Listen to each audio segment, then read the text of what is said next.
we shouldn't gloss over that you've been really helping with the female side of it and getting them to the point that they're now in Rampage, to the point that they're in Hmm. this natural selection, right? I've seen some of the invite list. I won't give it out.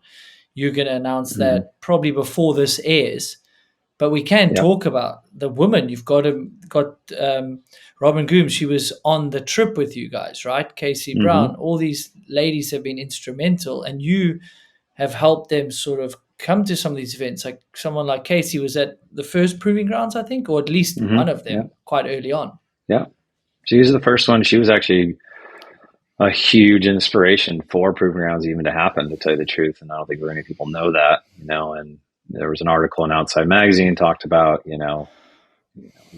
Rampage is not a proving grounds. And so that was kind of the idea of the name, that we needed an event to, you know, allow people to prove themselves to get into the event. The event then, kind of morphed into what it is today, which is no longer a qualifier, but it's, trying to find that kind of free ride men and women athletes that are at the elite level, a place to go compete.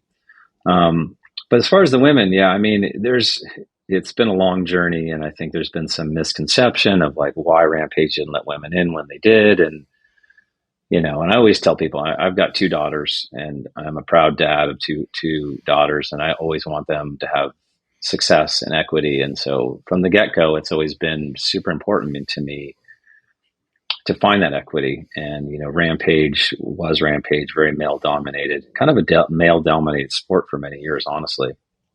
But then there were people like Casey that came out and said, "Hey, we want to compete in this. We want a shot at this." And so when Proving Grounds happened in 2019, it was like, come on out, Casey, love it. And we're actually taking the top three are going to Rampage.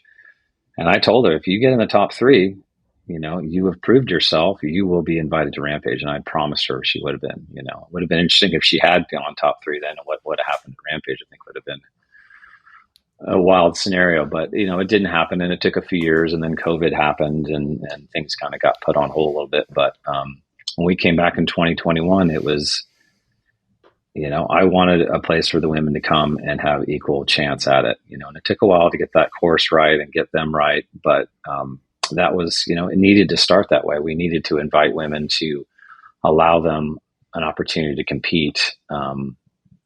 Because it's different than when you're out filming and shooting with your buddies or your film crew. It's a lot different than 3, 2, 1 standing at the top of a course, and I didn't really feel like there was that progression yet for the women's.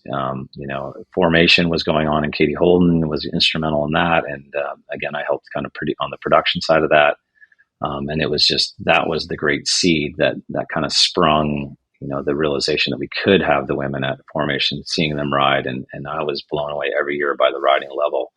And we knew that we would get there someday. I think some people wanted to see it happen faster than it did. But I think we proved this year, this was the right year at the right time to do it. We had the right amount of women that were at a level that could do it safely. And it proved itself. I mean, it was absolutely amazing. And the weeks leading up to Rampage, the women's Rampage, I'm like, people are like, "Oh my God, how's it going to go down?" I'm like, "You're going to be impressed, because the women, I've seen them ride and at the level they're at." And, did that film trip to New Zealand with Casey and Robin, and they are riding at the level that they need to be at Rampage. And so it all makes sense, and it's all come to where it should be. And I think, whatever the people that spin on the internet say things, and they think there's some, somebody behind an evil curtain, like pulling strings, that they're not letting the women in for some reason. And it wasn't that we weren't letting them in. It's just, it takes time. It took time to do it right and make sure it was authentic again. And the skill level was there, and we had the right venue. And obviously it takes a lot of money to put these events on too. So it was a big ask for Red Bull to come forth and find those extra dollars and put towards the event to make it successful like it was, and it's an amazing amount of work that it took to get to where it was this year. So I'm very proud of it. I walked away after that Thursday, women's event, and I was like, that was one of the greater accomplishments I've felt like I was involved in. It was really cool. And, Katie Holden's had a big part in it, and so many people have had huge parts in it. And, all the women that have worked hard and trained to get there, and they took it so serious. They showed up, just hit the ground running, like with just such focus. And I was just like, this is going to be epic.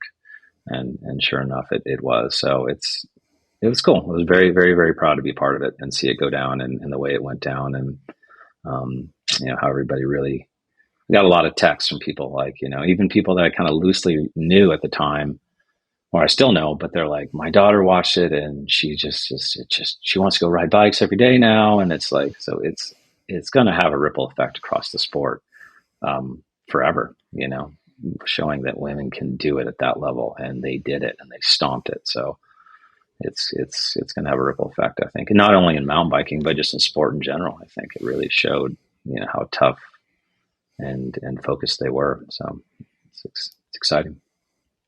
No, it is. But I mean, you mentioned a lot of the sort of red tape, if you will, for it not to happen yet. But as you said, there were a lot of keyboard warriors out there. Were like, what, as if you're just the only gatekeeper saying no. So what was it Yeah. like dealing with that and having the conversations, even with the women's field, like, hey, we've got to get to a point that it's safe. We've got to get a point that there's a field here. I mean, it is, like you say, it takes time, unfortunately. Like, it wasn't your doing, it just is how it evolved to the point, like, okay, the time feels right. But what was it like dealing with all that? It honestly wasn't fun. Like the year before we did the event, I guess it was the September before, I was actually moving my daughter into college, and this whole thing exploded, and people were like literally barbecuing me online and pulling up memes, and I'm like, wait a second here, like people are making mean memes about me. Like it was really tough, and I felt like I've dedicated my life, to the sport. I always call Rampage my oldest son, my 23-year-old son. And it really feels like that sometimes. I've put my heart and soul into it. And then to have people turn on it and say, hey, they think that they know how it's going down or what we're trying to do or our motives. This was pretty hurtful. But, I guess you just got to get tough skin when you deal with social media and just realize, I just get up every day and do the job and do it the way I feel. And I feel like a lot of passion and hard work's behind it. So, but it was not that fun, and it was talking to the athletes and there was some, kind of time it took just to figure out a little bit behind the scenes on how we were going to do it. And I think some of the women athletes wanted answers more quickly than we were able to get it to them, just because it takes time to figure out. We had to find a location, right? Like that was a brand new location that they had to do. And it didn't really make sense to go back to a venue and kind of pack all the men and women into one venue. Like it just wouldn't have worked. Plus, I think a lot of the women would have been compared. Oh, she's riding Carson's old line, or she's riding Reeder's old line. Like, I really wanted this first year to make sure that the women had their own, like, no comparisons. Let them shine in their own light and do it on a different day as well. Like a lot of people, why don't we got to do it on the same day? I'm like, no, let them shine and let them have their location and their dig crews and build it the way they want to see it, and let them represent the sport the way it is, because Rampage isn't just one thing, it's many things depending on the athlete. So let the women kind of have that moment to shine. And I think it worked. So I feel pretty good the way it came out. No, props to you guys for, and it's tough to say, oh, just do another event, do another venue. It's like, okay, so if Red Bull's budgeted X and you've got these other sponsors, and then you say we need a whole nother event. Like, it's not like there's a kitty of money that you could just go, okay, well, we'll take from that kitty and put on a whole nother event. Or like you say, you've got to have these two different venues in a quite close time frame. Like, yeah, unfortunately, sometimes you have to follow the money as well, right? Yeah, and you got to be able to have the bandwidth too. I mean, the staff. You can only fit so many people into that venue and be able to efficiently, like, kind of manage the situation. And I mean, everybody on my team was absolutely just thrashed on Friday after that event was over, like, to get both venues and everything ready.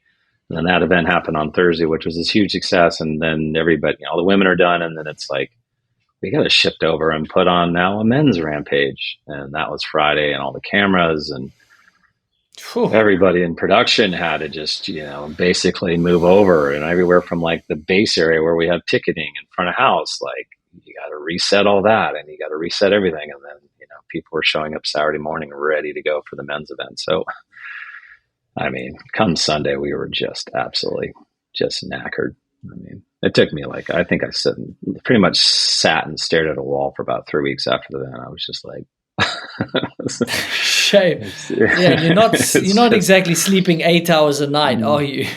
Peacefully. No, definitely not. Definitely not. And then I live there now in Virgin, so I have a 6.5 Oh, you do? Yeah, yeah. I bought kind of this little house farm there, and it's amazing. So I had close to 30 to 40 people a night, Oh camping my and goodness. staying at my house. And we had caterers downstairs. I have a downstairs kind of apartment kitchen that the caterers took over, and we were feeding 40 people a night. And it's just this crazy rampage scene going on, after hours. So it's by the whole time the whole thing's over, it's pretty wild.